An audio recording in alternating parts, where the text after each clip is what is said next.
Hi all. I'm Katya Antonova. I'm the Bay Area chapter leader with Animal Outlet.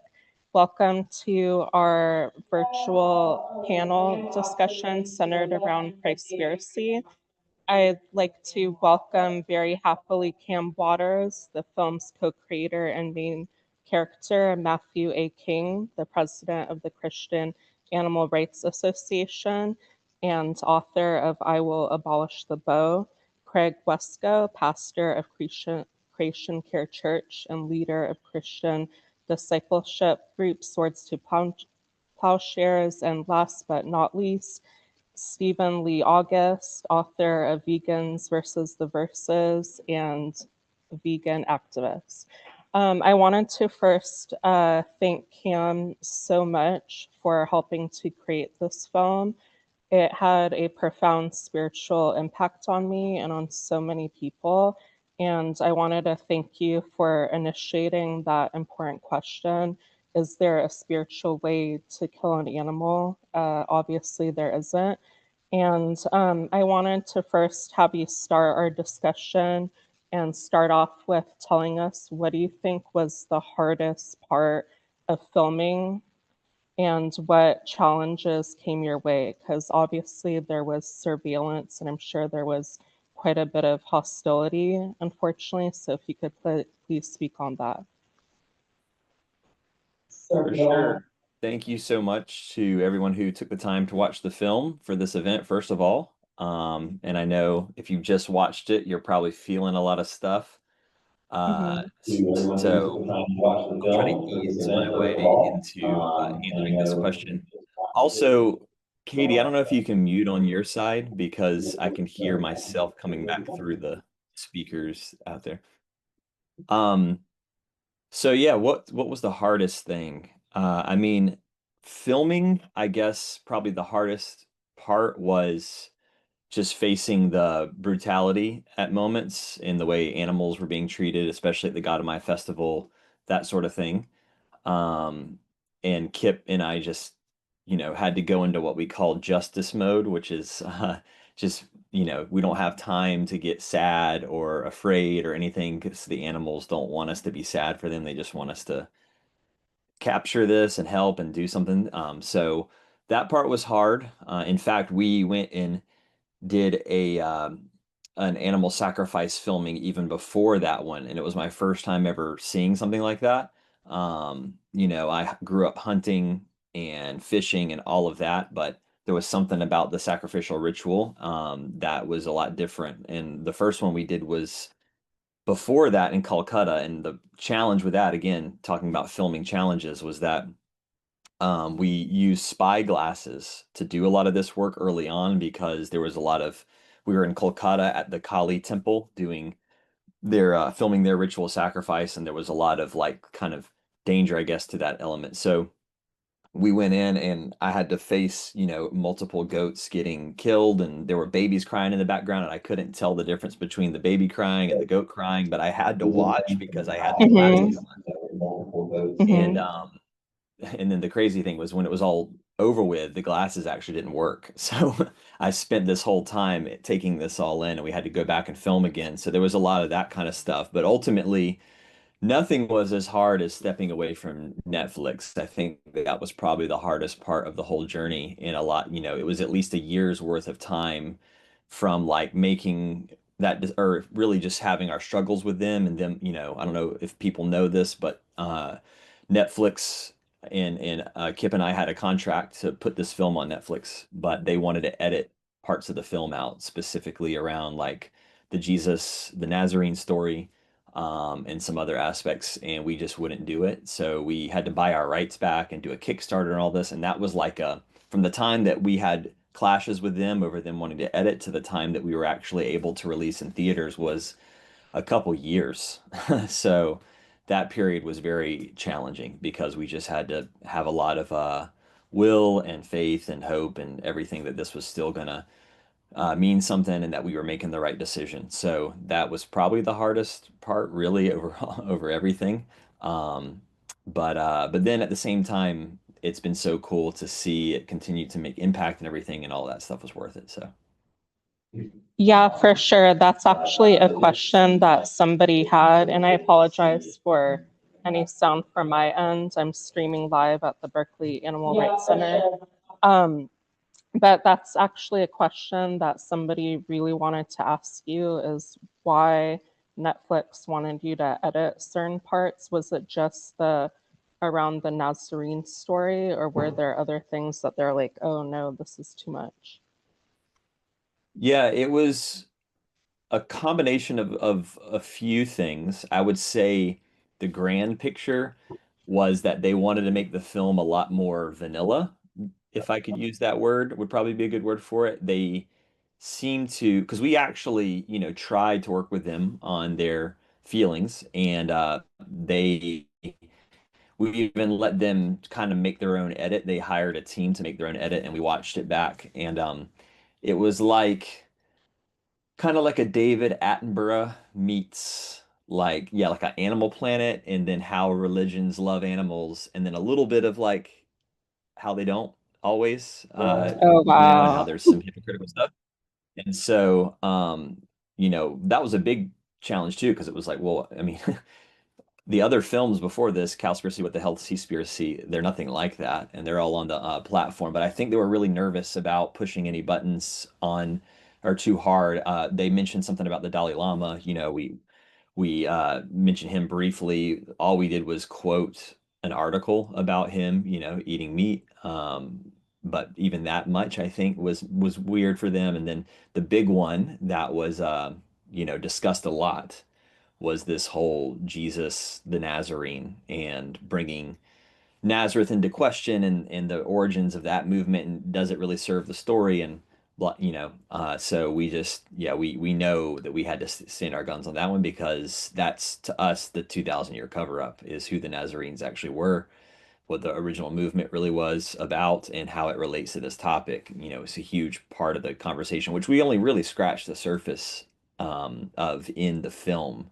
There's so much more to discuss around that topic. We have a lot of follow-up content with our podcast and things that we've done diving deeper into that. But yeah, they just wanted to completely remove that. So we just, which is fine, it was all amicable at the end of the day. We just parted ways and, they've always been good on the previous films and whatnot, but we just couldn't see eye to eye on it. So we had to do our own thing. Well, thank you so much. I'm really proud of you. I know that was probably a difficult decision in ways, and you may have felt conflicted, but I think that was definitely the right thing. And I think if you would have compromised, you may have regretted it later on. So thank you so much. And feel free to also send us a link to that podcast that you mentioned that we can share here in the chat or later on.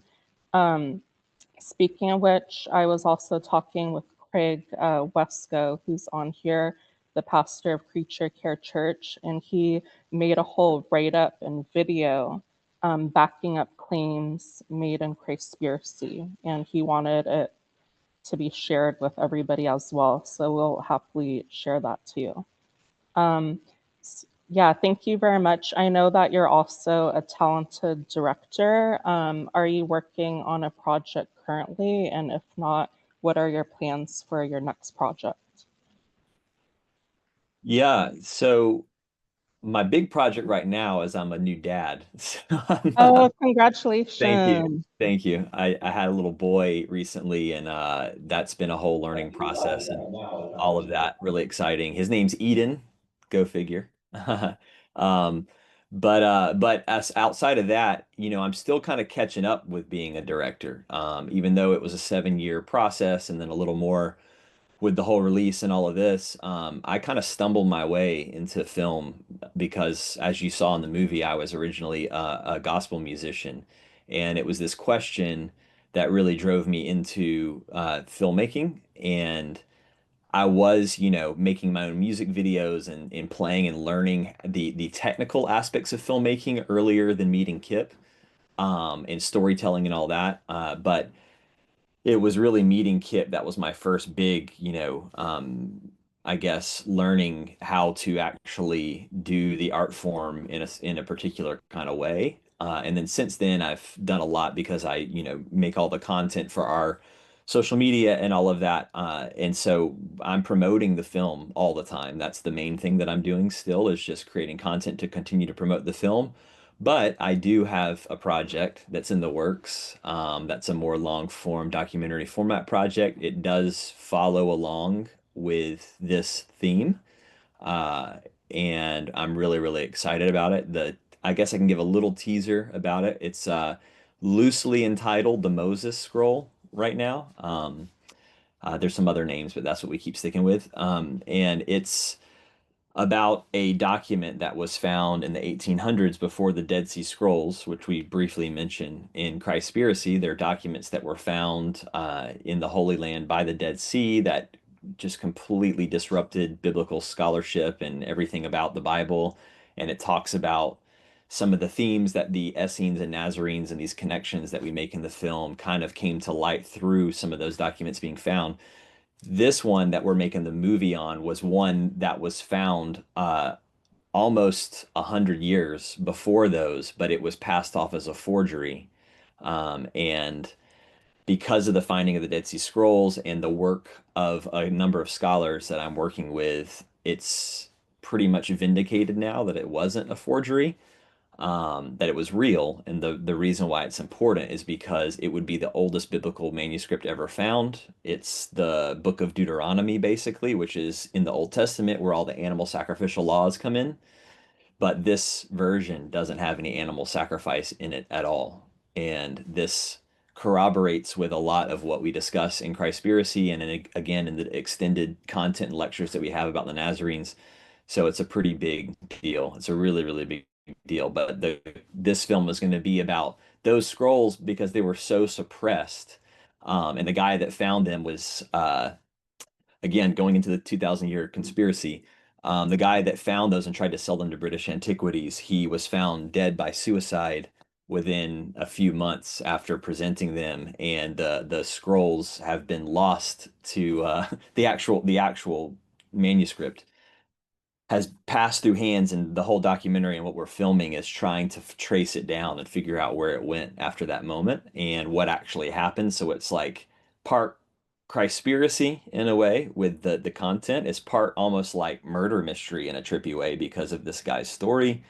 And then it's almost like Da Vinci Code-esque again too. The last hands that had the manuscript was a Freemason and all this stuff. So it's got all the makings of like a really interesting story. So that's kind of just getting off the ground right now, and hopefully I'll be able to share more about it in the future. That's awesome. Thank you for giving us a heads up about that. We'll be on the lookout for when it comes out, and please keep us updated. Will it still have some animal rights content, or is it going to touch on that and a lot more?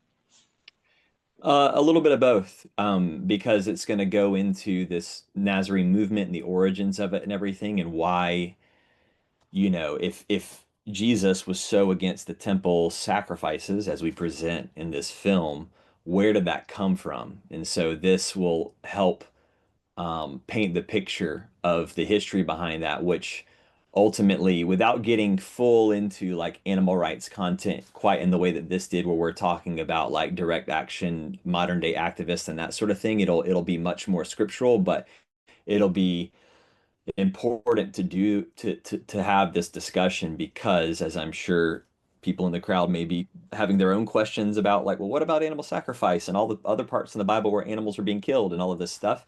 It's kind of important, with these 2000-year or longer old traditions to really get into the weeds a little bit, and try to help uncover what was lost and how we got to where we are today. So it's going to be a little more focused on that. I do have some other animal rights kind of stuff too as well, and I'm excited about those, but I'm such a geek to be honest, for the biblical scholarship stuff, especially now after making this movie, that it's just what I'm most excited about because it's really thrilling, and I think it's one of the biggest stories I've ever heard, the more I've gone into it. So I'm excited about it for that reason. Yeah, for sure. Animal sacrifice was definitely a huge component to the film, and it raised a lot of questions for thought for me and a lot of other people. Now switching more into the content of the film itself, I wanted to direct my next question to Craig Wesco. We had been talking about how, well, I'm sure you're all experts on this, obviously, but Craig was mentioning to me about how one of his areas of expertise is about the anti-sacrifice message of the prophets that goes back even 1,000 years before the time of Christ. Craig, could you please speak on that? Sure. So as Cam was saying, this was a huge issue, not only in Jesus's time, but before that. And there's a lot of evidence to support that the prophets also were against animal sacrifice. So for instance, even if we just look at the texts that are in our Bible, it says in like Hosea 6:6, I desire mercy, not sacrifice. And Jesus quotes this twice in the Gospels. And we have David in the Psalms saying, if you wanted animal sacrifices, I would bring them. But no, you want a humble and contrite heart. That's what you want. And we have Amos and Isaiah and even Jeremiah. And Cameron talks about this in the film where he mentions this den of violence. That's Jeremiah 7:11. That's what Jesus is quoting when he's disrupting the temple and liberating all the animals. So if this was all about the money changers, as churches often would have you believe, the money changers aren't even mentioned in Luke's account. In his gospel, he doesn't even mention them. So clearly that's not what this is all about. And when he's liberating the animals and he's quoting not from Proverbs like don't do dishonest business with weighted scales, he's quoting the part of Jeremiah chapter 7, verse 11, where he says, you made my father's house into a den of violence.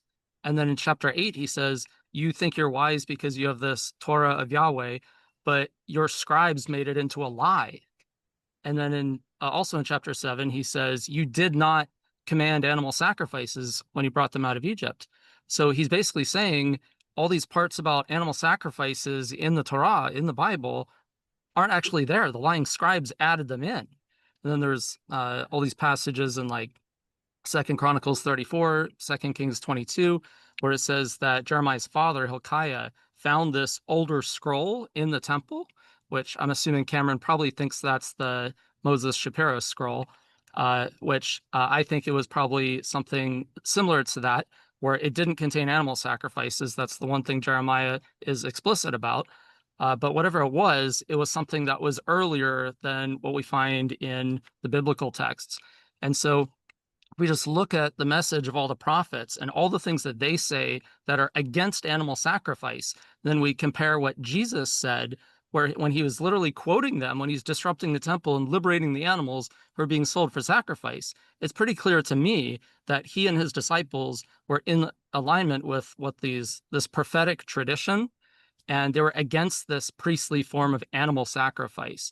And when we look at the Nazarenes, Ebionites, Saturnalians, all these earliest forms of first century Christianity and early second century, it all points to them being vegans and against animal sacrifice and calling it demonic and literally opposing it. So those are all things that sort of got lost to history once the church became more standardized and state-sponsored, especially in the 4th century. But even at the end of the 2nd century, we started seeing that with Irenaeus and such. So yeah, I think that's one of the major things that I'm really happy that Cam pointed out in his film, and he did a great job of really portraying that. And that's been a huge part of my research and about uncovering all this stuff that's been suppressed for thousands of years. Yeah, thank you. You definitely know a lot. I also wanted to ask, I have Psalm 51 pulled up right now, which I was looking at earlier. And I wanted to ask because, like you mentioned, there were clear like anti-sacrifice messages from the prophets, but then there's also instances where like you have contradiction, and it would be really helpful to see how you would explain that or explain the history behind that. Like, for example, there's a part towards the end that says, you do not delight in burnt, oh, for if you, for you do not desire sacrifice, or else I would give it. You do not delight in burnt offering. The sacrifices of God are a broken spirit, a broken and a contrite heart, these, O God, you will not despise. But then directly after that, it says, do good in your good pleasure to Zion, build the walls of Jerusalem. Then you shall be pleased with the sacrifices of righteousness, with burnt offerings and whole burnt offerings. Then they will offer bulls upon your altar. So yeah, could you speak on that, or and anybody Sure. else can jump in afterwards too. Yeah, this is basically what I consider to be the Yahwist versus Elohist sources. So we see in verses 16 and 17 that you mentioned, where he's clearly saying you don't want animal sacrifices. Then verses 18 and 19, it's like, oh, but we're going to bring them anyway. It's like, wait, what? And so my interpretation of this, and this is what's known as the documentary hypothesis, where there's multiple authors, and there's the earlier layer, which would be David saying you don't want animal sacrifices. Then the later layer, which I think came around in the time of Ezra, which would be during the Babylonian exile, which is about whatever before Christ. But then verses 18 and 19, where it says, we will build up the walls of Jerusalem. Well, in David's time, the walls of Jerusalem weren't ever down. So why would he be saying we're going to build up the walls when they're already built up? So clearly that was added at the time of the exile when the walls were torn down. And so when you sort of piece together the history, and that's sort of my expertise as an academic scholar, is source criticism. So this is exactly what I do with the Old Testament and the New Testament. And so piecing together which elements of the story would have been added later, which ones would have been part of the original story. This is what would be known as an anachronism, ana meaning wrong, and chronism meaning time. So it's wrong time. Well, clearly, if the walls were never down in David's time, he would not have been the one who wrote that. So that would have been come about as a later tradition. And you could do this all throughout the Torah and even in the New Testament, finding what things actually go back to Jesus and the apostles in the first century, which things are added in the second century later to change the story, make them into these Galilean fishermen.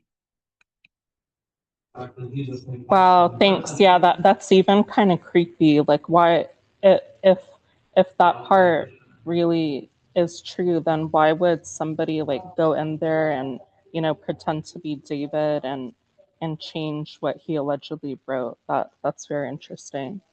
Do you know what they're? Uh-huh. I was going to say, if I could add to that too, such a great explanation, all of which I totally agree with. I'm sure everybody does with what Craig just shared. And it's just worth noting that it's the last couple of lines of the text, and this is common. Like you see these interpolations is another way that scholars refer to it, where they'll tack on additional text that wasn't a part of the original document. And to Craig's point, there is a full kind of source criticism behind the Old Testament and the New Testament, where scholars now in modern times have really pulled apart and been able to, with a fine-tooth comb and precision, methodology, understand what sources are coming from where and how certain things were compiled, then in a way that, we've only been really working on for the last couple hundred years. So that's why a lot of times people will say, oh, well, for 2,000 years, everybody believed this way. And now you guys, us on this panel or whoever you want to claim you've just figured it out now. Well, no, we haven't. It's just the last couple hundred years, there's been really in-depth research that started in Europe where scholars just started to get down to the sources of these. And one of the defining factors is these scribes that often added in additional content, they typically tack it onto the end, just like that. So you can read David's poem and it's so beautiful and flows. And then when it gets to that, you can almost, even in English, feel the clunkiness of when he starts talking about the walls of Jerusalem and the contradiction. They do tack in the middle sometimes too, but again, it's almost like it's so obvious in a way, they're sly sometimes, but for the most part, you can really pick it out. Another great example is, we talked about in the film how Jesus declares in the temple when he's disrupting the animal sacrifices, he says, "My house shall be a house of prayer for all nations, but you've turned it into a den of thieves," right? And the thieves is really violent ones or murderers. That second half is Jeremiah. The first half is Isaiah. My house shall be a house of prayer for all nations. And there's two places in Isaiah that comes from, but one of them is actually interpolated. So I believe it's Isaiah 56. Craig, you can correct me if I'm wrong, but he says, he's literally, quoting this verse from Isaiah where he says, "My house shall be a house of prayer." And then it says, and in this, in this house you will offer burnt, I think he talks about rams and animal sacrifice. And then after this interruption, it says, "In my house shall be a house of prayer for all nations." And literally anyone can go look at the verse, Isaiah 56. If you take that line about animal sacrifice out and you close the sentence down, you can see that the sentence is broken in half unnaturally, and it completes when you pull that piece out. And scholars, pretty unanimously agree that that aspect of the verse has been interpolated. Not only in English does it read that way, but if you get into the Hebrew, it makes even more sense because the way Hebrew grammar works, it flows much more nicely. So, anyways, there's all kinds of, I think it's shocking for a lot of people, even for myself. I'm sure everybody on the panel has been through a part of their journey where they had to come to the realization that this kind of stuff was present in the Bible, because a lot of times we're taught through the religious format that there can never be any error in there. But the reality is that scholars have proven it time and time again. It doesn't mean that you throw the Bible out. I'm sure everybody on this panel loves the Bible more than ever. I know I do. And I read it every day and I'm obsessed with it. I'm almost more obsessed with it because you can find these truths and really understand how to separate the wheat from the chaff, as Jesus says. So anyhow, just wanted to add that little piece onto there as well. For sure, really deep stuff. I know Matthew just said not too long ago in the chat that John 21 is also probably a later edition where Jesus goes fishing with the disciples. Matthew, can you speak on that, please? Oh yeah, actually, I'd love to. And I just wanted to start before I start too. Thank you, Cam, for your excellent documentary, and thank you everybody for inviting me onto the panel.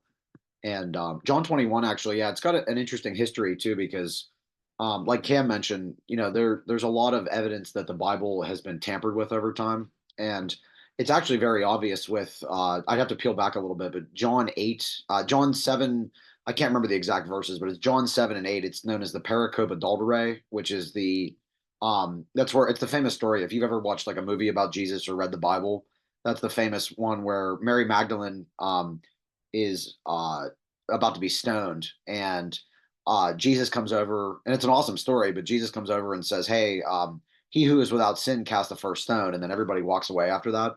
And it's a pretty great story, and everybody knows it, and it's pretty much like in every Jesus movie, and it's very well known. But it's actually not like it shows up in like the third or fourth century, like the earliest Bibles that we have left over is not it's not in there. And so that's an example of what Cam was talking about, where um, there's this obvious or not contradictions, but obvious that these verses have been added, and no legitimate scholar would really argue against that either, just because there's no Bibles that the earliest Bibles that we have don't have that in there, so it's kind of hard to argue with. And then also the early church fathers don't even talk about it, so this was added sometime much later, and there's examples of that throughout the Bible, like they mentioned. But another particular one is John 21, where um, it's been cited. It's often been thought of as a later edition because it's so disruptive to like what John was talking about. And then as this higher criticism has happened, where we're looking at the Bible and we're looking at the earliest documents and what the early church fathers have to say, this sort of deconstruction of the Bible, we've discovered that John 21 probably is a later edition. And Helmut Kester, actually, he's a famous theologian, professor of New Testament theology at Harvard, which is, as everybody knows, one of the biggest universities of theology.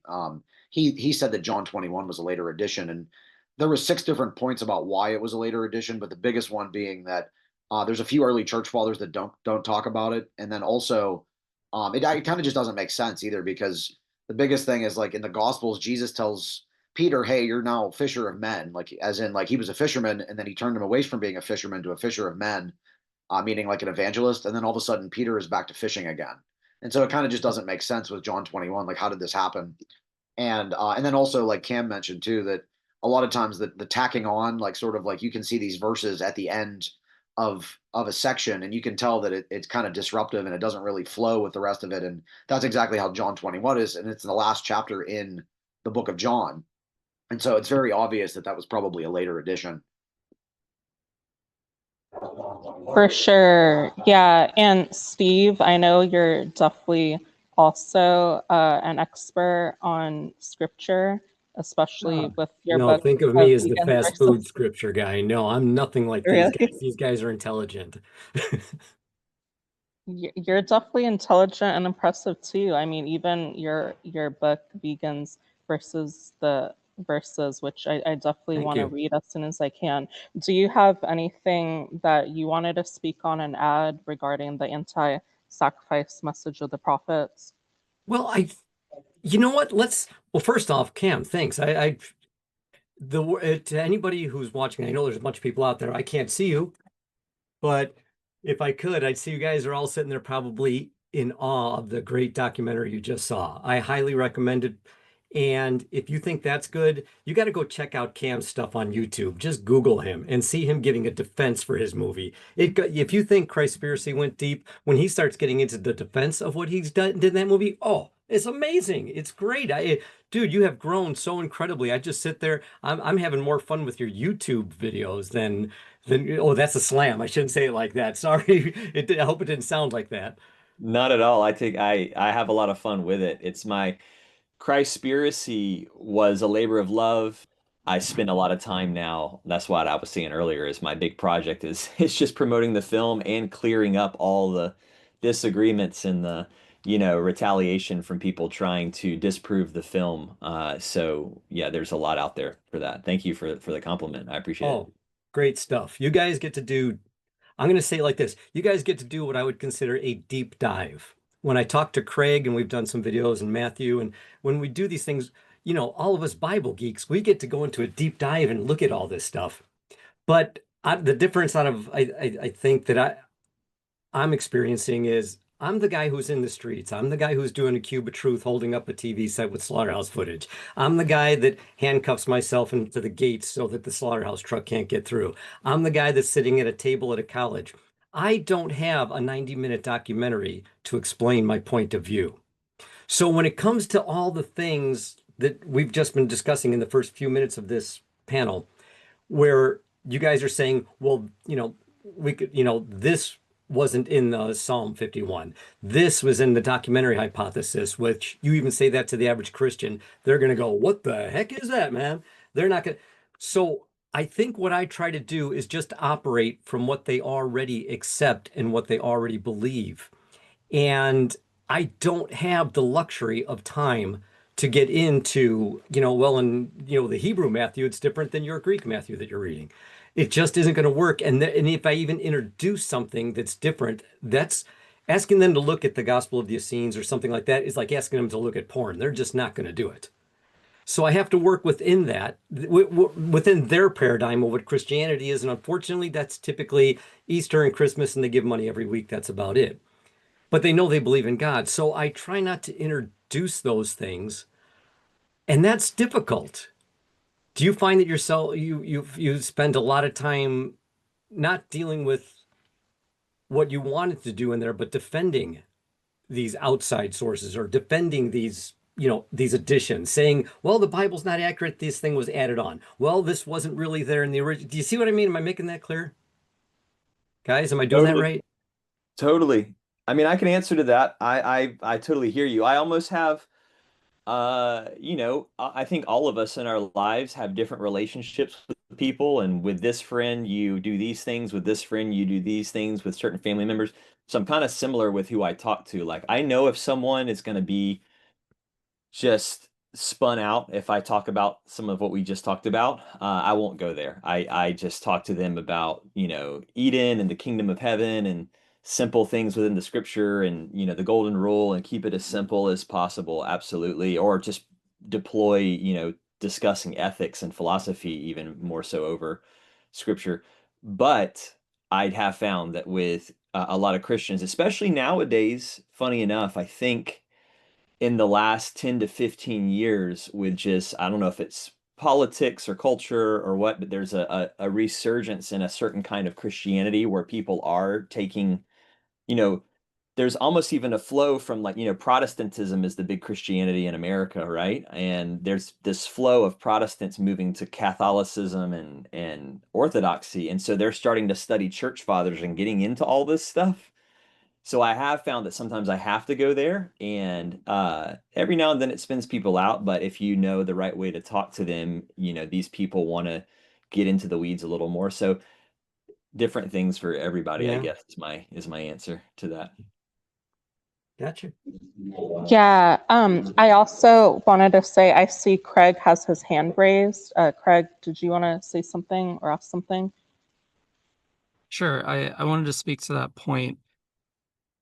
Whenever I'm dealing as a church pastor with somebody who is a committed, what I call traditionalist, sort of, or apologist would be the sort of scholarly term, but someone who's committed to this idea that everything in the Bible is historically accurate and factual and can't be rejected, even in the light of any kind of evidence. From that point of view, I just say, okay, great. Instead of talking about Jeremiah's lying pen of the scribe, let's talk about what Jesus says in Matthew 19. Whenever he's asked a question about divorce, he's like, can I divorce my wife? He says, well, what does Moses say about it? In the law of Moses, it says that you can give her a certificate of divorce and send her away. But then Jesus, he doesn't say, well, you heard Moses, do that. He says, in the beginning, it was not so. Let not man separate what God has joined together. So he's quoting Genesis chapter 2.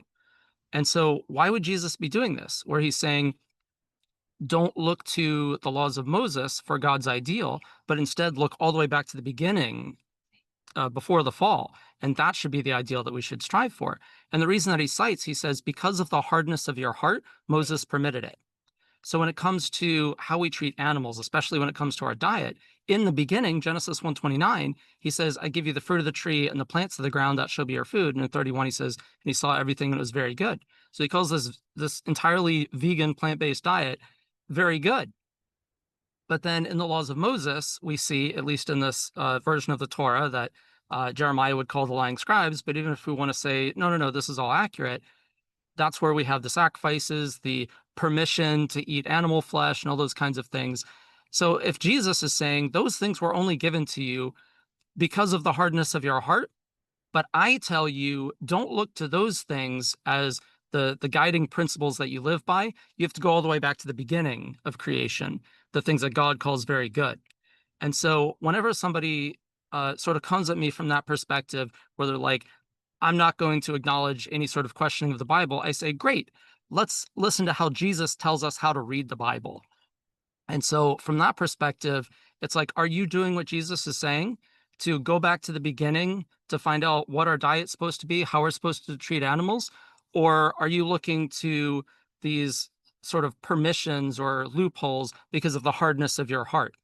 And so that, to me, I've had a lot of success with. And also this idea of Jesus saying, be ready. A lot of people say, I'm going to be vegan in the kingdom when Jesus comes and establishes everything, but it's not important for me to do that now. All of Jesus's parables are about being ready. He says, when the master returns, I want to find you already doing my will. So we can't wait till Jesus comes back. We want to do his will now. And his will is clearly for us to be vegan. He established that from the beginning, and he gave us that principle of looking back to the beginning to guide our conduct, not looking to these laws that were purportedly given because of the hardness of our heart through Moses. Exactly. And Matthew, you had your hand raised. What did you want to add to that? Oh, I was going to say too about playing off of what Craig said too about Genesis 1, about how Jesus, he said about divorce, about hardness of heart. And there's actually sort of a parallel with that, which I'm sure Craig is aware of with meat, actually, because if you were to look at it like Jesus said, that like divorce was allowed because of your hardness of heart, but what God actually wanted from the beginning was an inseparable marriage. There's an exact parallel with that because Genesis 1, God gives the plants and says it's very good, as Craig said. But then meat is actually not allowed until much later. It's actually between Genesis 8:20 and 9:4. And it's actually kind of interesting here because people look at Genesis 9 and they're like, oh, well, look, God says we can eat meat. But if you actually look at the surrounding context of that, it's quite remarkable because it's like Genesis 9:2. And just going back to Genesis 1 for a second, when God said that we're only to eat plants, the humans and the animals had a very peaceful relationship. It's very obvious from Isaiah 11 when Eden is restored that it says that humans will take care of the animals. They will there will be no harm, no violence. So that was obviously the intention in Genesis 1. And then Paul says it about it in Romans 8 about how there was no death and there was no decay and there was no harm, obviously. And so we had a very peaceful relationship with the animals. Then you flip to Genesis 9, and it says that the animals, after when meat is permitted, it said that the animals now have a curse of fear upon them. And then also with that, that humans are not allowed to eat the blood. And also with that, it says that Genesis 8:20, there only certain species are allowed. And then the most important part, Genesis 8:21, it says that humans have an evil heart from youth. And so an evil intended heart from childhood is somehow versus somehow how some translations put it. But it's remarkable because when God allows the meat consumption, it also goes along with this idea that animals are afraid of humans, which is obviously not a good thing. And then there's also these restrictions that are put on meat, which is obviously not a good thing because comparably, he said that plants were very good. And then finally, he said that humans have a heart of evil intention.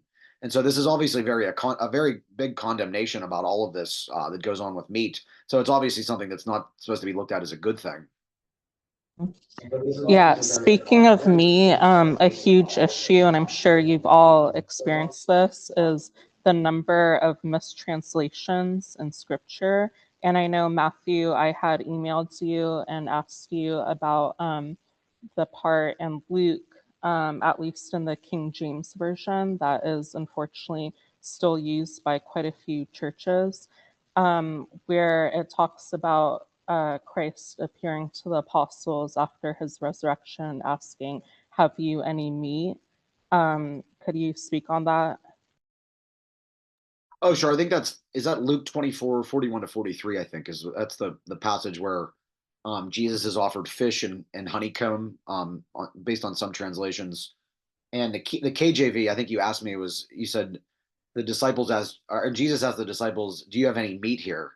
And that's a notorious problem within the KJV is that because of the time it was written when Old English, or what was known as English back then, as time goes on, terms sort of loosen or become a sort of a different meaning over time. And meat is one of those because back in the time that the KJV was written, and I could be wrong, I think it was like 1400s, 1500s, 1600s, somewhere in sort of the medieval times. The common word for food was, or like any meal at all, was meat. And then as time went on, that term slowly became only synonymous with animal flesh. And so when the proper translation and some of the more modern translations like the ESV or like the New Living Translation, the English Standard Version, the New International Version, they all have Jesus asking, "Do you have any food here?" And that's really the proper translation. And the KJV is notorious for, meat is here, meat is there. And really the word should be food. And if you look at the original Greek, it's usually broma or bromaton, which is the Greek word for food.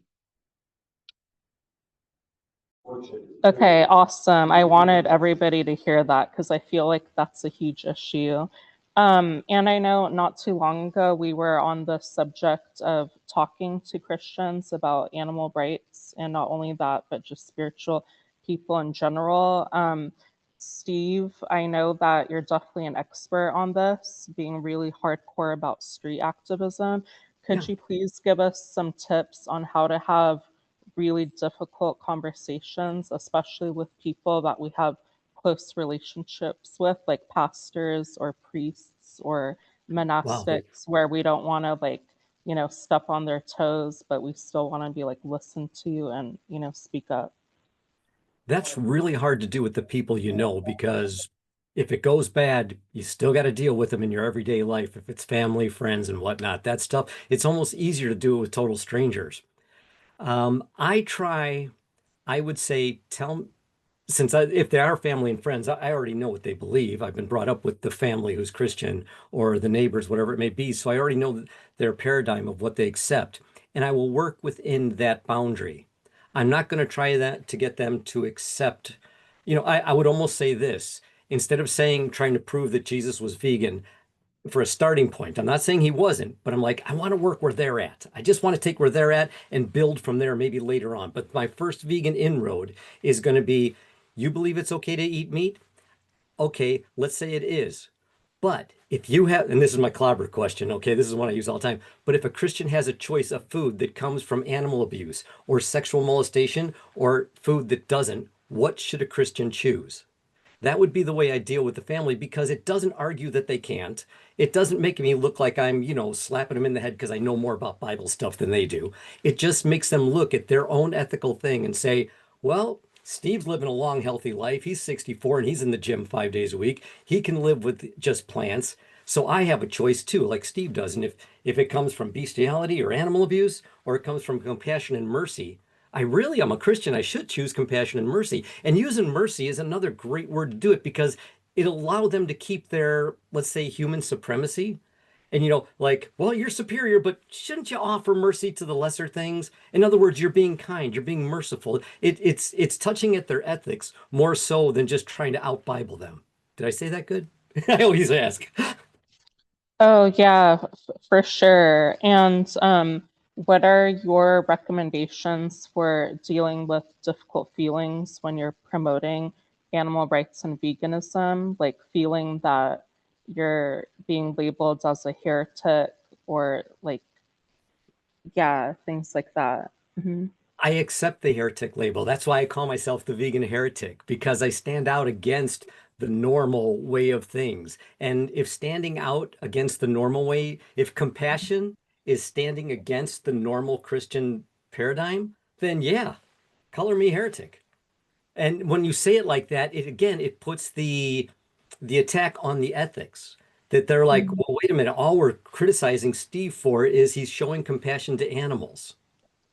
And it really attacks the ethics like that. So I try to do that more so than, let's just say it like that. I think that's been my best, that gets me the most mileage. And again, my goal is just to get into more vegan conversation, more vegan ethics Mhm. later on. I can get into, whether or not we can, like I said, go into the Hebrew Matthew, or we can go into, the extra edition of, Mhm. or this was never meant to be in the Bible in the first place. Once you get Mhm. past that vegan thing and you make them consider, yeah, I have a choice and I should show compassion, that's making great strides. Mhm.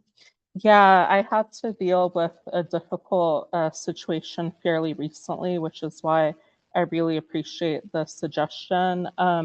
I'm Orthodox Christian, and Uh-huh. I had thought that my spiritual father was supportive of my veganism, especially Mhm. since Orthodox Christianity, something that I love about it is it places an emphasis on fasting from animal products for a good portion of the year. Additionally, Orthodox Christian monastics don't eat meat at all. I was actually Mhm. visiting a monastery with a friend just this last week, and that was really cool to experience a lot of vegan food. But yeah, Oh, great. I thought he was supportive. And then as I talked to him more about it, he told me flat out, veganism is a heresy, and that was really hurtful. Um, yeah, it seems like there are probably priests and monastics that are more open to it, but yeah, that was really hard to hear. So yeah, what you shared about embracing being a heretic and Yeah. just sitting with Maybe you could those just take feelings. Uh-huh. you take the submissive way and just go, I don't want to be a heretic. Could you explain to me why? Give me a couple verses and let me look into them. And then you go get a Mhm. book like Matthew King's got and you read it up in there and you go, oh, I know I can come back and argue it. You see what I mean? So it's like, I Mhm. like to take I'll take the lower end. If I got to take a couple punches to get across compassion, I'll take a punch. And Yeah, see, oh, for sorry. sure. I'm the one who suggested raising a hand, and I'm not doing it. I'm sorry. I can't see my Oh hand no, oh no, raising. that's okay. Go ahead, Cam. Uh-huh. Um, I was just going to add to that, which I totally agree with everything being shared. It's such a sensitive thing to figure out where someone is and what they're willing to hear and how to meet them where they're at. What I would say with your priest, and believe me, I've been there many times. That's an instance where it does help sometimes to have some of the intricacies of, church history and some of the stuff that we may or may not get into because being that he's Orthodox, he has studied the church fathers Oh deeply. yeah, And so for if you sure. just that's the case where you flip it, I think, and you say, well, if it's a heresy to not eat animals, then we're the apostles heretics because Eusebius, the father of church history, says they all abstain from animal flesh. And then he probably would be like, wait, what? And then you could literally pull out proof of the gospel and show him. And that would at least take the heat off of you a little bit, where you could point and show. So maybe note that one down. Eusebius, the father of church history, literally says that the apostles abstain from flesh in proof of the gospel. So clearly they're not heretics.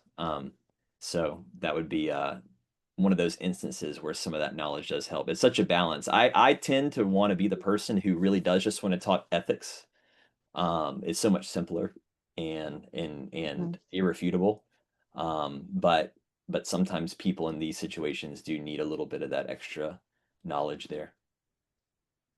Yeah, thank you. I like starting with ethics, and something that I told him was, well, there's so much that happens in the animal agriculture field, and he was like, oh yeah, there's stuff that happens that shouldn't happen, but like see the disconnect. I did send him a link to Christspiracy though.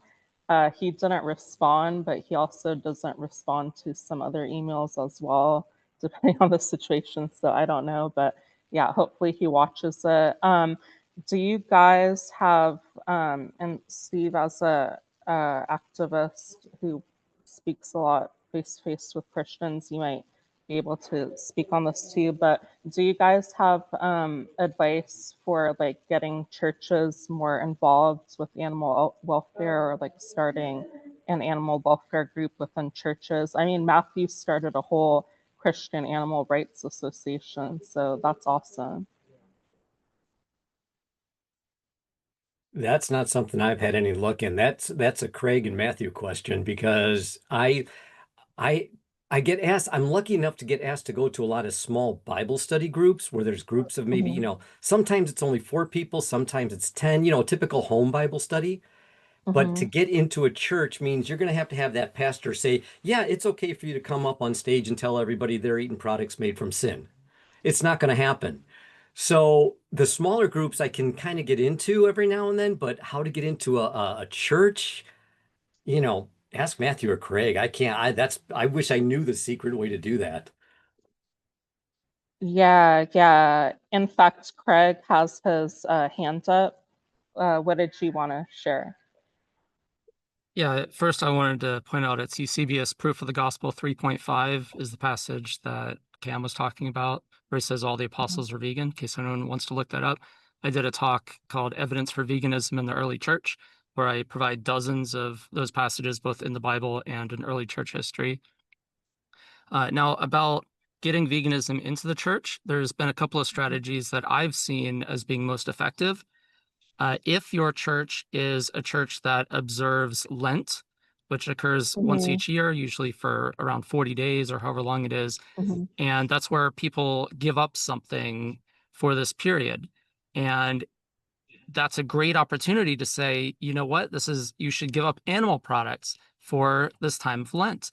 And there's biblical evidence for that. It's called in Daniel chapter 1, Daniel, Meshach, Shadrach, and Abednego, they refuse to eat the king's delicacies, so they don't eat the animal flesh or drink the wine, and instead they just eat vegetables and drink water. And after this period of time, they are found to be 10 times wiser and healthier than everyone who is eating the animal flesh. And so what this is called, it's either called the Daniel fast or the Daniel diet. Those are two of the terms that are usually used. And that's, so if you say, hey, let's do the Daniel fast for Lent this year, and let's not eat animal products for this 40-day period. Well, that's a great opportunity to then show people throughout that period of time that, hey, you can do this. Being vegan for 40 days is not actually as hard as you thought it was. And then you share all the scripture about showing mercy for animals and how the apostles and the prophets were against being violent toward animals, and Jesus was against it. And then at the end of the 40 days, that's the point where you encourage them to stick with it, to be like, don't just go back to your own ways. Don't be the dog that returns to its own vomit. Instead, continue in this very good way that God designed us for.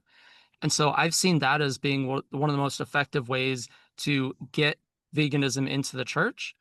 And then, of course, the, I guess, more organic way of making it happen, if your church doesn't observe Lent, is to just have conversations with people.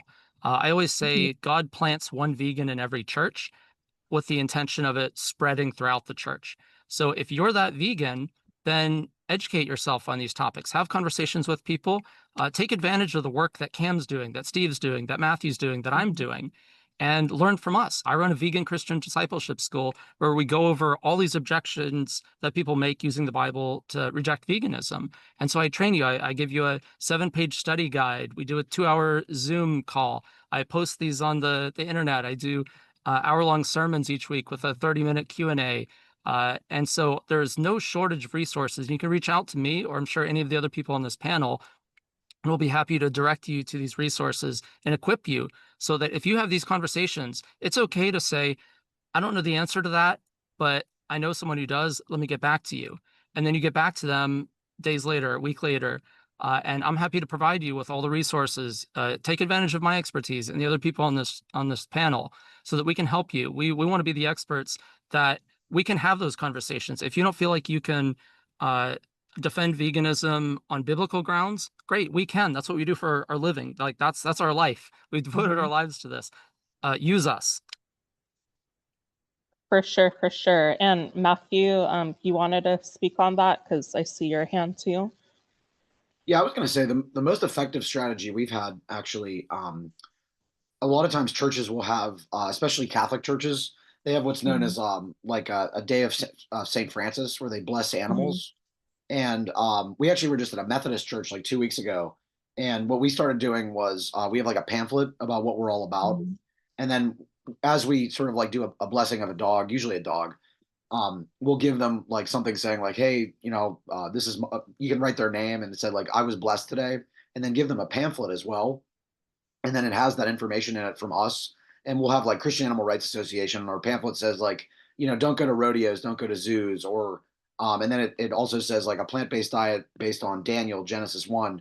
And so that's been a really effective strategy. And, I don't know if they're reading it necessarily, but at least you're getting it in their hands, and you have them thinking about it. But a lot of times people that have animals at home, they tend to be a little bit more sympathetic to our literature. That's awesome. The tricky thing though is you obviously have to get like the priest's permission first to hand that out. But as long as you like frame everything in I don't know the best term for it, but like in a respectful way, like yeah. For sure. But okay, we talked about a lot and covered a lot of ground. I think this could be a good time to open things up for questions. Yeah, what we'll do is we'll have the audience on gather type questions in the chat, and Casey Kern, who did so much with behind the scenes planning for this, thank you, Casey. She'll send them to me and then I'll ask them. Okay, cool. We have one already. Will there be a Christspiracy DVD to buy? Is there still like an old school version? And that's from CJ. We've talked about it. We don't have one yet. Just because our current model is keeping it free on the website. And the reason why is because when we made the decision to buy our rights back from Netflix, it was devastating in the sense of having to make the decision of like losing out on that big platform and the viewership that it has, until we found out that Netflix actually only has like 3% of the world's population, which is really big actually. But it's like smaller than the country of, I think, like Nigeria or something's population. So there's a lot of people. We realize, oh, we can get to way more people on our own website. But then, as opposed to going to DVD, the cool thing about the website is, though it's free, we're able to follow up with people after they watch.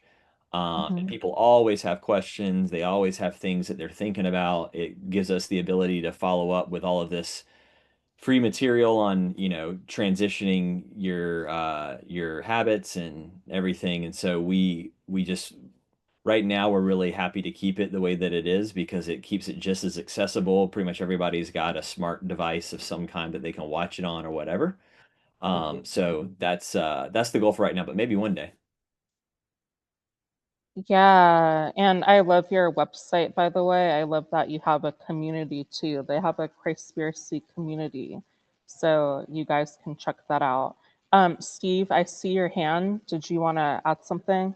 Yeah, I was just going to say, I do hope it comes out in a DVD. Way back in the dim dark ages when people did DVDs all the time. But I like when Earthlings first came out. All right. I used to buy those by the box load and just be able to give them to people. And sending people to a website, you never know if they're going to do it. But when you physically hand them a DVD, I think they actually go home and watch it, or at least they have it for another time. Where I can never follow it, but I've always had great success, and that was back when Earthlings was on DVD. I don't think they even do that anymore, do they? No. But I just wanted to throw that in there and say I'd be voting for the DVD version.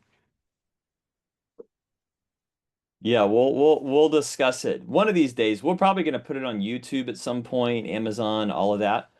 But we're enjoying this particular process, and there's a team now. Kip, I mean, it's just me that's making the content and promoting it, but we have a team and some advisors and some people now that we've got the Kickstarter community and all of that. So it's kind of like a group decision, but I agree. I think getting some DVDs out there, I totally understand what you're saying. In fact, funny enough, Craig was talking about the Daniel fast. As you saw in the film, if you remember, it's really brief, but that was kind of how I got my start was doing the Daniel fast. It changed my life and made me start to really be open to considering this stuff. And there was a DVD set that came along with this thing called the Daniel Plan, which we critique a little bit in the film because come to find out there's meat recommendations on the Daniel Plan. But there used to be these DVD sets that you could get of the Daniel Plan that you could watch during the 40 days or the 21 days or whatever during your devotions. And I remember that DVD being effective for like small groups and Bible studies and stuff like that. So yeah, I'll pass it up the line and keep that conversation going. Thank you for the suggestion. Yeah, CJ, who asked the question, says to Steve, yes, Steve, that's why I want to buy the DVDs. Most churches I know will never bother to go and click on it. So, yeah, we have a good recommendation for you, Cam. That's something that your team can work on, and it could make it even more accessible in a way if you think about it. So, for sure. Yeah. Okay, Matt, you have your hand up. I was just gonna say a funny little story too. Is I'm actually a DVD collector, and Oh, I cool. was thinking, guys my age would maybe understand, and then you guys are kind of like, oh, who collects DVDs still? And I thought that was just my nieces that made fun of me for it, but it turns out that's everybody now. So That's cool. Yeah, opening it up to more old school people too. Yeah, and Casey also asked, and this is something that I had wanted to ask previously too, what was the hardest thing about filming Christspiracy Cam? I know you talked about uh, a lot in the beginning, but is there anything that stands out to you that you wanted to touch on or something that you didn't mention prior? Um, I'm trying to think if there's anything else that comes to mind. Um, well, one thing was um, like some of the really uncomfortable conversations. Mhm. I got used to it over time. Um, and now I'm really used to it. But early on when we had some of the uncomfortable conversations, like for instance, one of the things that happened, fun little behind the scenes story, is if you remember in the film, there's the series of Buddhists that we talked to, and they're all having this conflict about eating animals if they're served to you, because there's kind of this almost loophole that's being taken advantage of, that there's this belief or understanding that as a Buddhist, full stop, you don't eat animals. But if it's served to you from someone else, you don't want to offend the host. It's better to not offend the host and just eat the animal. And so there's this kind of gray area that's being discussed. And all of those Buddhists that we interviewed in the film, every single one of them going into the interview, we were told they didn't eat animals, like, and that they were very strong on it. So we went into every interview with that in mind, thinking we're going to get this really epic, dialogue with why they believe that and how they support that through their beliefs and everything. And every time that we got to that point of the interview, it all took a left turn. And the worst being the Buddhist who says, if you're served, or even if you serve yourself at a buffet, that it's still, or he says he wouldn't eat it. But then, ironically, that Buddhist that we interviewed that morning, he was at a buffet with us because we were staying at Oxford, and it was like the hall of the Oxford wing that we were staying at. And he came to eat the breakfast there, and he had sausage and eggs and all this. And so that's how we asked him. And it was really uncomfortable because we saw him do it, and then he lied, which was even more uncomfortable. But then if that wasn't uncomfortable enough, the whole interesting thing was this was one of the cases of many cases that we had where the interview got so awkward that then the interviewee wanted their release back. Like they sign a release to use their footage, right? And at the end, he's like wanting to take the release back from us. And we're like, why? Presenting him saying, hey, we just were asking questions. If there's any other way you want to answer it, if there's anything else you want to say, we'll even after we pack the cameras down, we'll pull them back out and you can say anything. And he says, no, I don't want to say anything. I just want my release back. And we're like, well, but why? Is there something that was misrepresented? Because we can clear that up. And he just never give us an answer. And then when it got really uncomfortable is when we realized that particular Buddhist, we interviewed him right before Dr. Andrew Lindsay, who is the guy with the pipe and the Oxford professor. And Andrew Lindsay was the one who told us to interview him because he was studying at the Oxford Center for Animal Ethics and getting his PhD in animal law. Oh, wow. So we just had this assumption going in that it was going to be what it was, but then it wasn't. And then he got frustrated. And then we were so nervous because he left with the attitude like he was going to tell Dr. Lindsay, and he was really frustrated with what happened. And so we were like, oh no, we just blew our interview with the guy, Andrew Lindsay is such a character in the film. And we knew that going in. And so all that to say, the punchline is in the film when we knock on the door and he opens it and he says, am I a lamb to the slaughter? That's his line. He's saying that because he had already gotten word of what happened with the Buddhist monk, but he was making a joke out of it and just saying, oh, are you guys coming to get me now? And he was totally cool about the whole thing and totally understood where that was going. But yeah, we experienced that so many times where we either got someone who wanted their release back or people who just wouldn't talk to us. So many people turned us down for interviews. So that was challenging. Awesome. Thank you. Thanks for sharing the interesting behind the scenes story. And hopefully that monk, thinks about his actions later on, if not already, and changes his ways. That's my hope. Hopefully. For sure. Yeah. Okay. And so for the next question from Anne, any one of you can answer this. I'm sure you all have answers for this. But it's, how can I respond when somebody tells me God gave us animals to eat? I know that's a common one. Who wants to start? Anybody want it? Oh, go for it. Go for it. Yeah, do you want me to start? Yeah, go for it. Oh yeah, so Genesis 1, obviously, the opening pages of the Bible, that's always what I start with. Like if someone, I've had that's probably the most common question is when people say, God designed animals to be eaten. It's like, you can look at what God's design is in Genesis 1 when he starts it out, because that's when, the planet is being formed, the sun is being formed, the grass, the plants, and then he creates the animals, Genesis 1:20 to 1:25. Genesis 1:26 to 28, he creates humans and says they have dominion over animals. And then all the animals and the humans are all given plants to eat in Genesis 1:29 to 30. And then he says that this design is very good.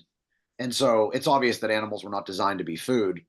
And then there's actually, with the Bible, there's a lot of forward and backward references. But Romans 8 actually talks about Genesis 1. And Paul says in Romans 8:18 to 25, he talks about how basically that the original creation was free from death and decay. And so there obviously was no death when God first created humans and animals. And so animals were not created to die. There's some debate about were animals created to be the helpers in the garden. I tend to take the position where, obviously they were created immortal, so they obviously weren't meant to be food. But there's a debate about, were animals created to be our helpers? And I tend to look at it as humans were given dominion over animals. And what does that mean exactly? And so Psalm 72 actually defines what dominion means. And it consistently and almost always says that it's basically the idea of a king taking care of those under his rule, or under his constituents under his rule. And so the idea is dominion is humans taking care of the animals. And so serving, I always use the example. A lot of people will say, oh, it's about stewardship.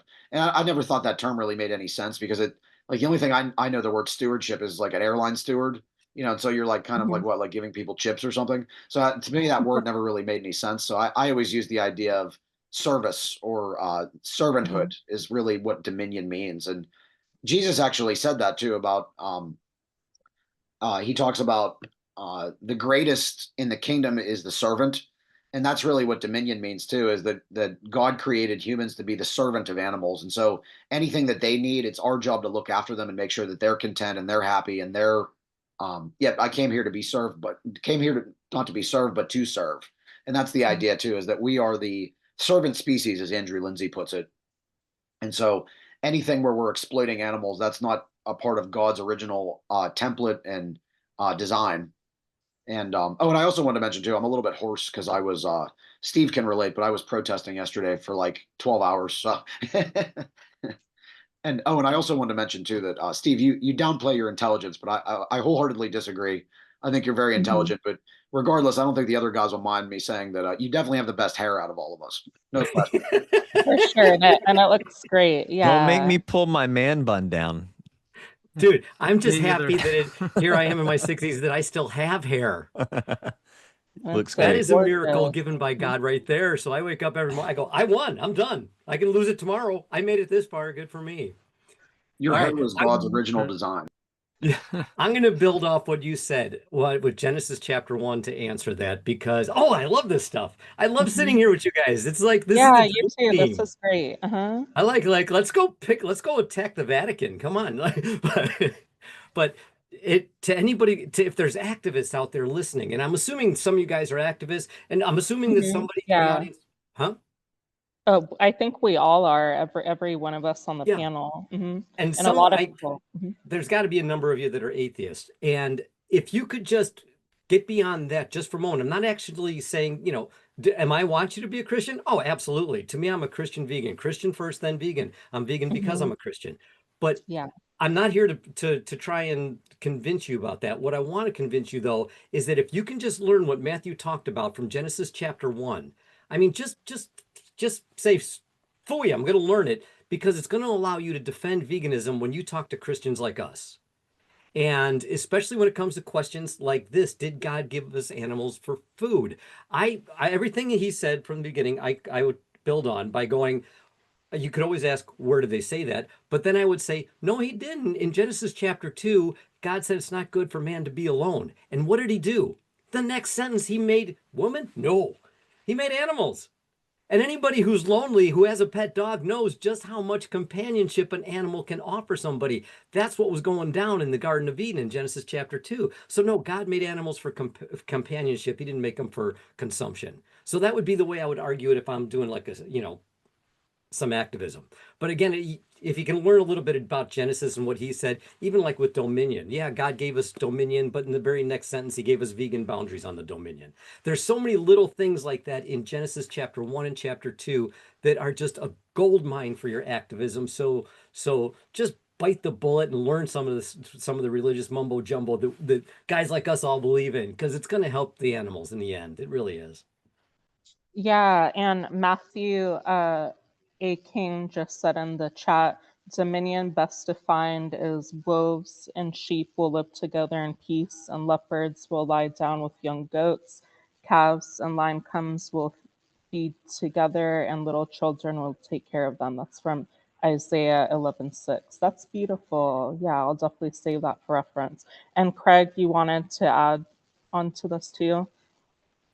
Yeah, that's Isaiah 11:6-9. It says, "They will not hurt nor destroy in all my holy mountain."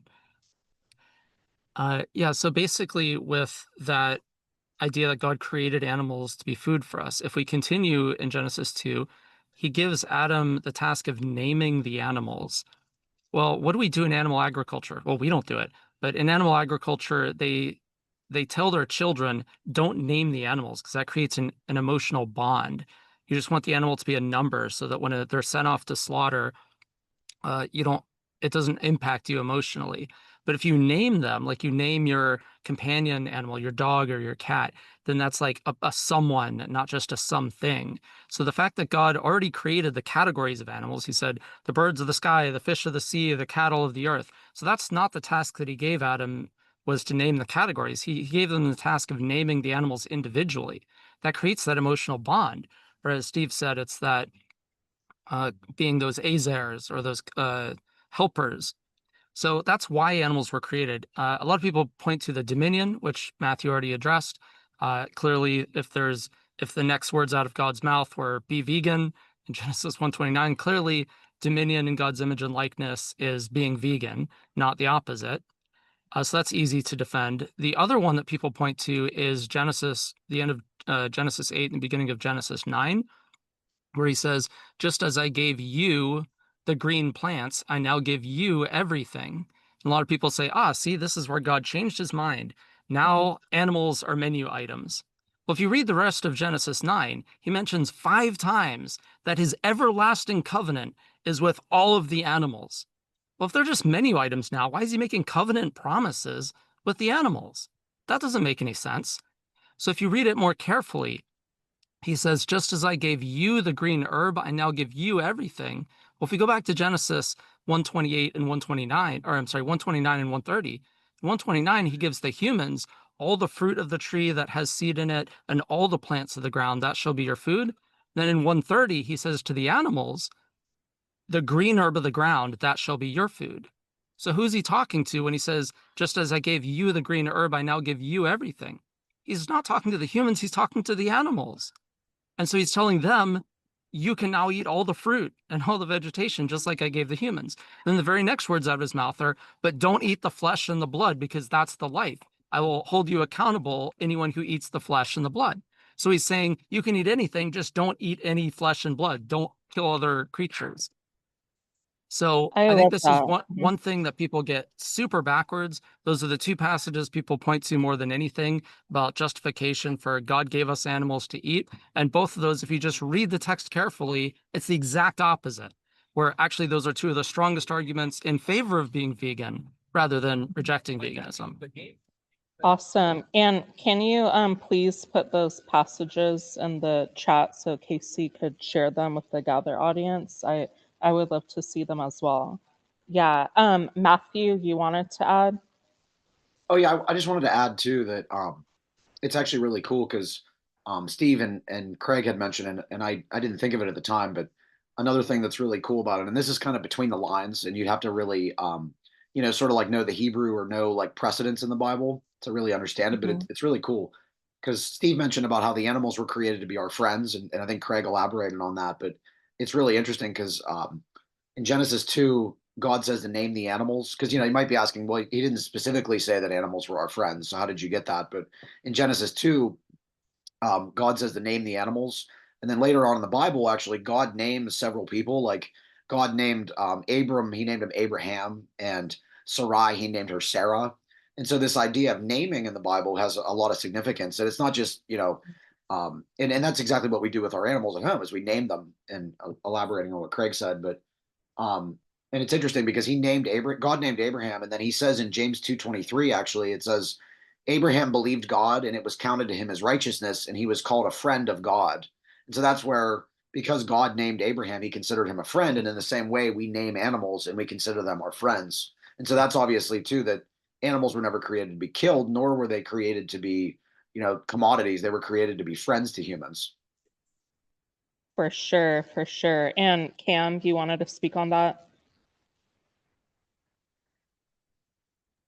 Yeah, actually, the first interview I ever did for Christspiracy, which didn't make it into the film, and unfortunately, it was one of the pieces that it did get lost. But I'm going to try to interview this woman again in the future.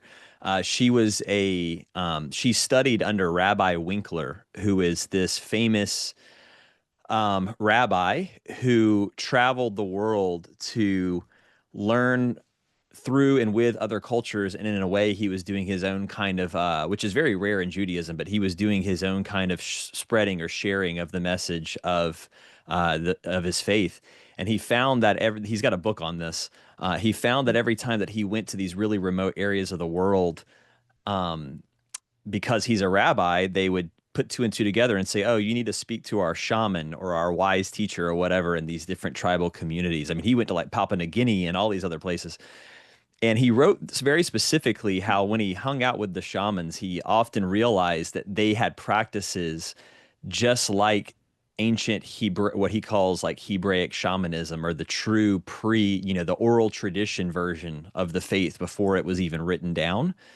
And that they were following it to a T, almost better than even the rabbis that he knew in his contemporaries.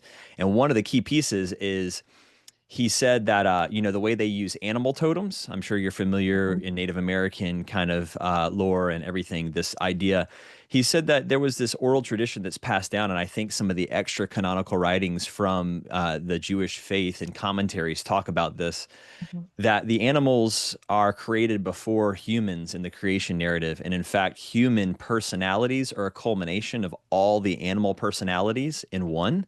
And that's where you get this kind of totem concept. And in fact, that originated in a lot of the Hebrew tradition. And there's like the cunningness of the fox and the industriousness of the ant, building and this and that. And contentment of the cow is the cow archetype in that Hebraic thought. And he said that early ancient Hebrews truly believed that if you were to harm any of these species, you're harming that aspect of your own personality. And he actually has a specific part where he discusses how much animals are farmed, and particularly cows. It's no wonder that human contentment is suffering, that we seem to just have this insatiable desire for more and more and more, right? So I found that really interesting in this concept of like how animals are a part of us in a way. And in a way, they saw that we learn about God in our faith through observing animals, that was kind of almost the original Bible, was learning God's nature through interaction with animals. But I wanted to say too, on the dominion piece and God creating animals for us to eat, everyone For sure. covered all the main points beautifully. One little extra note that I'd love to add to it, that I was shocked when I first learned, is the word dominion is, the in Genesis, we're talking about Hebrew. We read the English version, but it's behind that is the Hebrew, right?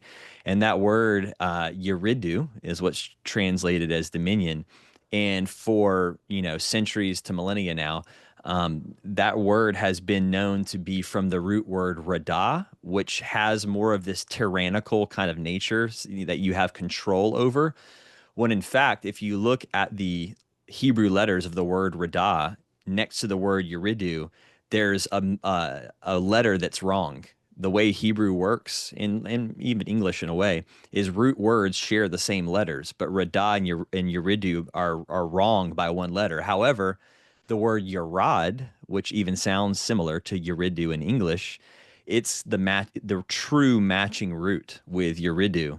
And that word yarad means to lower oneself in service to. And it's in fact the word that's used when God's descending to interact with man, and used in the nature of Jesus actually coming to give God's message. And so to the point that was being made about service being the ultimate, ideal of dominion, and Jesus flipping the whole hierarchical structure, the first shall be last, the last shall be first. I think that Jesus, in his own message and in his own words, really restores this true idea of dominion as service in John 10:10 through 10:11, which we quote part of in our film, the Good Shepherd passage. But he says in John 10:10, the thief, the adversary, Satan, the enemy, comes to steal, kill, and destroy. And that word kill in Greek is actually thysia, which is the word for animal sacrifice, typically for slaughtering an animal specifically. So the word kill doesn't really actually cover the direct meaning, which is to slay an animal. So really he's saying the enemy or the thief comes to steal, slay animals and destroy. And then he follows it with, but I've come to bring life abundantly. I'm the good shepherd, and the good shepherd lays his life down for the sheep. So there's that service element, that true dominion, that I will put my own needs aside to serve the needs of even animals. And obviously, people take that to mean like a metaphor. The lost sheep of Israel probably has that double meaning, but he's saying these things in light of the Passover ritual where all the lambs are slaughtered. So it can't be lost that he's also talking about that. So I think that's a really powerful restoration, just like Craig was pointing to. He's trying to point to the earliest version of the Hebrew faith, which is captured in that Edenic ideal and foreshadowed in the Isaiah 11 prophecy with the wolf laying with the lamb and this peaceable kingdom. For sure. Yeah. And really, I just wanted to say at this point that this film did so much in terms of validation for me. And it really validated that I feel like we all like know God in our hearts, and we know what he would do and wouldn't do in a lot of ways. And that's more important than anything that we might read in any piece of scripture, which, as we talked about, has so many like issues with translations and interpretations and additions, removals. So I think this was a great testament to that. But okay, as a heads up to everyone, the gather session is set to end at 6 p.m. Pacific time, 9 p.m. Eastern time. So this would be a good time to start wrapping up and throwing out any additional thoughts or anything that you wanted to mention to the audience. Something that I really want you guys to speak on for a bit are what would be good next steps for anybody that was inspired to take action or start difficult conversations.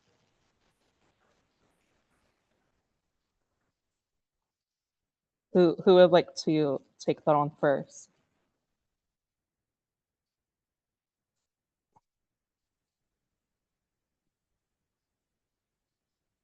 I mean, I Trying to can. think about it.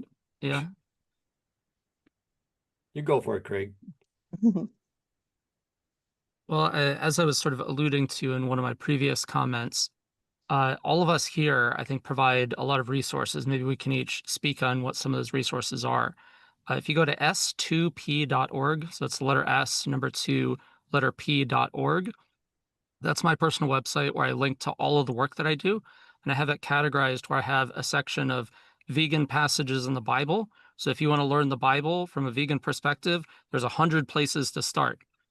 And if someone says, oh, veganism is against the Bible, all right, well, here's 100 reasons against that claim. And you could just say, let's look at all these verses together and see if veganism is in alignment with these or opposed to these. All about God's love, his against animal sacrifices, all that stuff.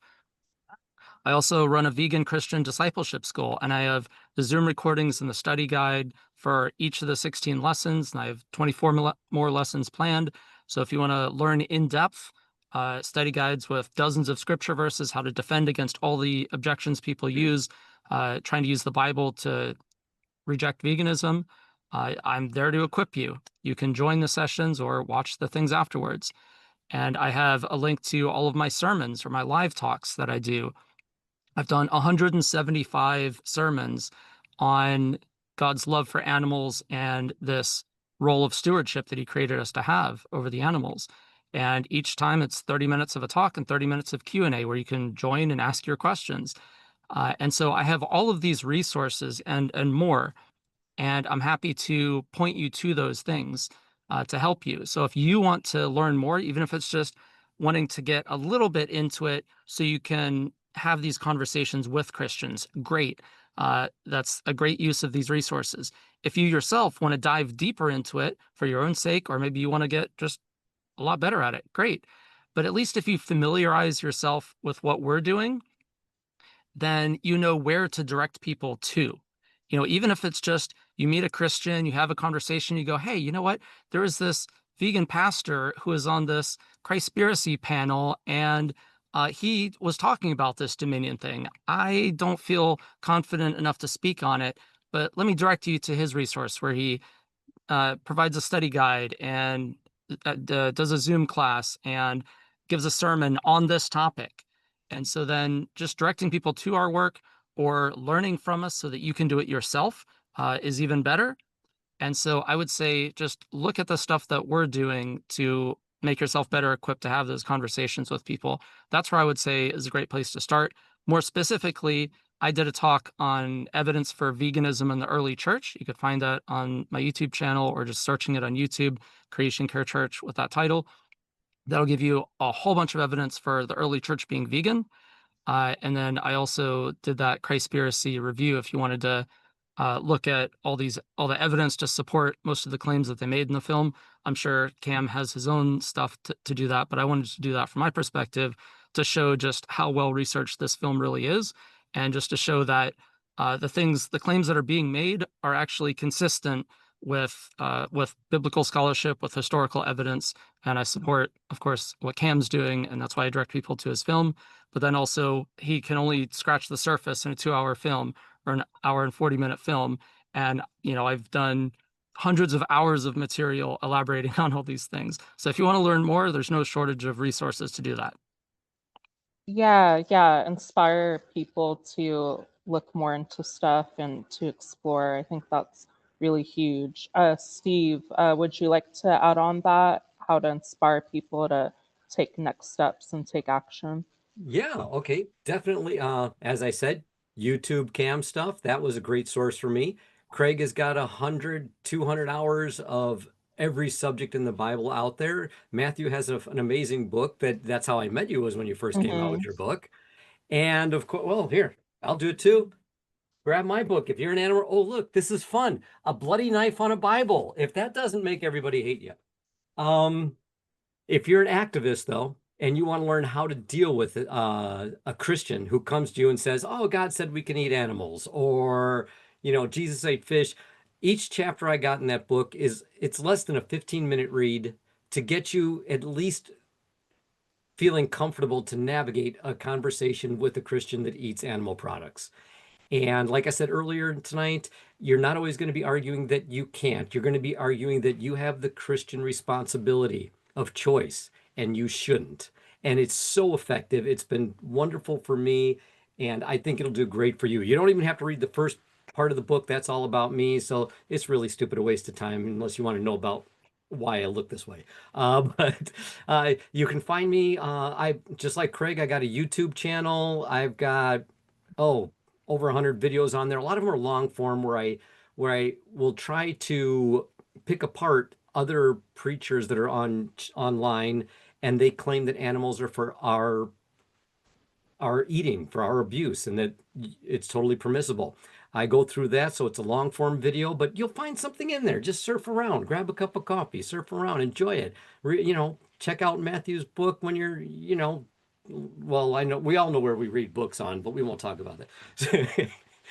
So that would be that. Go for that. I'm done with that. Your turn, Matthew. Yeah, and I can say from experience too, Craig and Steve have a lot of really great resources, and I've read and watched both of their works too, and it's been incredibly helpful, and I learned things along the way as well. And as far as following up too, I know after you watch Cam's documentary, I know it creates a lot of inspiration for you, and so if you're really feeling compelled to do something too, what I always say is, like especially in the animal world, we need a lot of direct action. I think that's something that maybe a lot of people aren't comfortable with, but something that I've become comfortable with in the last 5 years is definitely getting out and doing protests. If you're maybe not familiar on how to do that, there's a resource. I'm actually a mentor for it. Animal Activism Collective.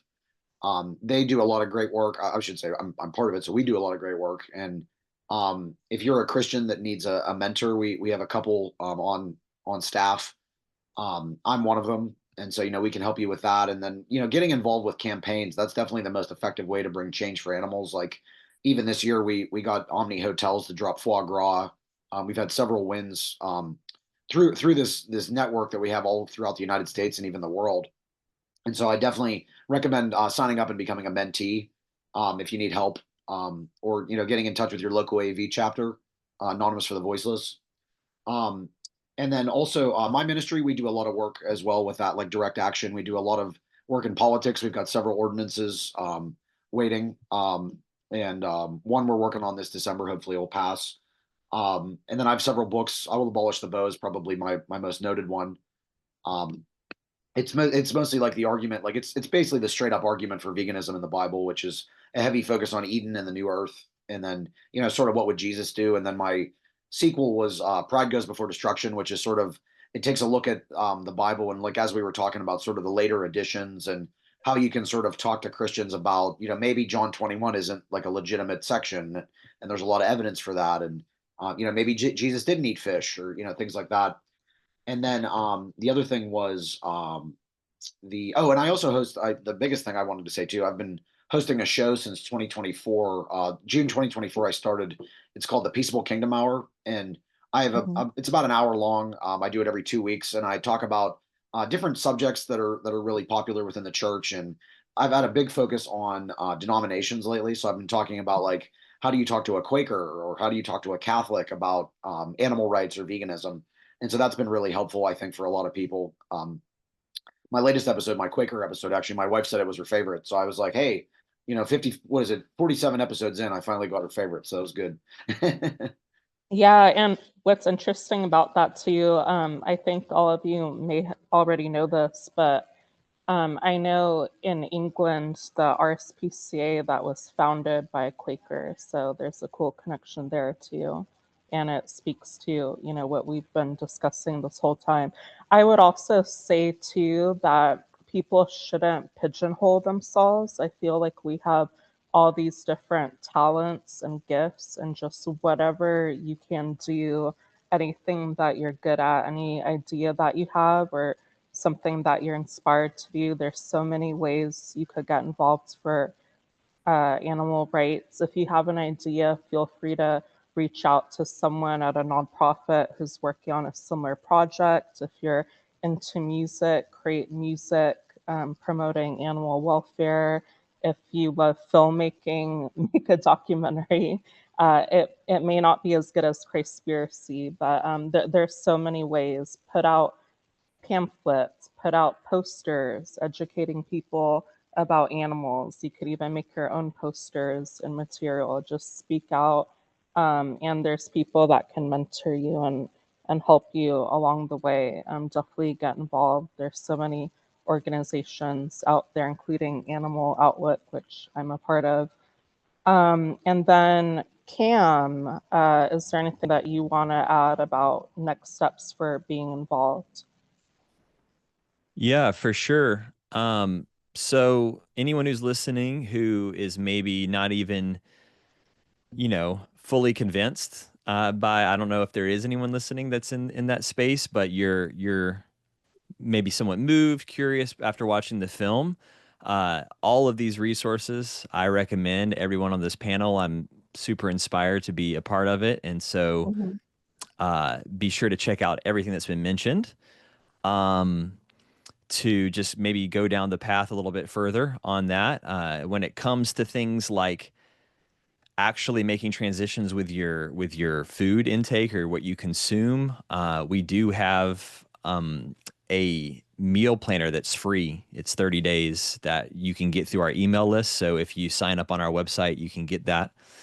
But for everyone who is already at the point where you're not eating animals, I always say, or animal products, I always say, like, not doing something is not, I think, how we really want to define ourselves. It's what are we actually doing? And I think that's what everyone's speaking to here, is getting out there and getting in the world, because, the animals or God's creatures, or however you want to frame these beautiful beings that we share the planet with, we're all they have. I mean, there's no one else out there that's going to go and do this. And so I think anyone who's just choosing to not eat animals, that's a big step, but it's really just a basic step. That's just being a human, I think. And so I think really stepping and getting active. And if it is direct action, I think that's huge. I totally agree. I think that's what Jesus was doing in the temple with the Nazarenes. And so if you want to go to that point of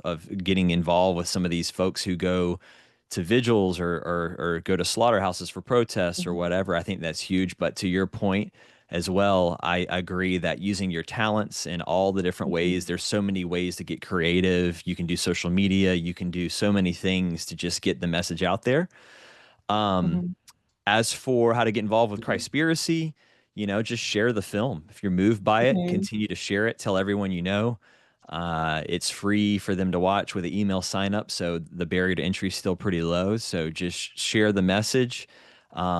Follow us on social media across the board. We're at Christspiracy on pretty much every platform. Our Instagram, I would say, is our most active. It's where we get the most conversation going. And then as far as the longer form podcasts that was being referred to, that is our Christspiracy YouTube. So we have some of the longer form stuff there. And then also, if you just search my name or Christspiracy or Kip, you'll see other people's YouTube channels that we've been on having these discussions. I've got a really big debate coming out soon again with Ellen Fisher on her podcast, debating a carnivore who was a Christian as well. So that's going to be a cool one to get, I think the arguments and some of the points being made were really interesting. And then beyond that, for anyone who is interested in going deeper down the specificity of this lost Christianity, that really is the vegan animal rights Christianity, I always, in addition to everyone's websites and books that have already been recommended, I like to go to, I have it sitting right here at all times, The Lost Religion of Jesus by Keith Akers. I'm sure everyone on the panel knows that guy and knows that book. But if you want to get down into the weeds and really, but in a really simple, comprehensive way, his writing in that book is epic. He's the guy in the film. Yeah, there we go. He's the guy in the film who we interviewed that's talking about the temple cleanse and John the Baptist and whatnot. And he's just that book is just so well written. It's so simple the way things are laid out. So I recommend that one always. And yeah, I just think, stay curious, stay open, and ultimately keep asking questions when it comes to how to approach these conversations with others. I know that's come up a few times. I always look again to the model that Jesus presented. He's often answering questions with more questions. And you'll find that if you flip the script and say, well, I hear you say that, but what do you think about XYZ? And you present them with a question, then you give them the opportunity to come to the conclusion themselves. And now they don't feel like you're forcing something down their throat. They feel like they are now coming to a conclusion and they can own that. They can own that for themselves. And so I think that's a beautiful way to approach all this. So just keep asking the questions, I love that. And Christ definitely embraced hostility, and he was definitely good at sitting with difficult feelings, and he's a model for all of us. That was awesome. I think a lot of us needed to hear that. Okay, so Gather will be kicking us out in 2 minutes. So this is a great place to wrap up, but this has been a stellar discussion. When I found out about Christspiracy, I knew that I wanted to host and plan a streaming and panel one day. I didn't know when, but this has been like a manifestation of that. And this has been wonderful. I'll definitely keep in touch with all of you. And yeah, everybody take action, stay curious, and speak up. Yeah, thank you to everyone and have a good night. This has been lovely. Thank you. Thanks for having Thanks us. for having us, Katya. Good to Yeah, see for you, sure. Cam and Thank Matthew you. and Stephen. Yeah, thank you, everyone. You're wonderful. And thank you, Cam, for creating the awesome film. All right, take care. Bye. All right, bye.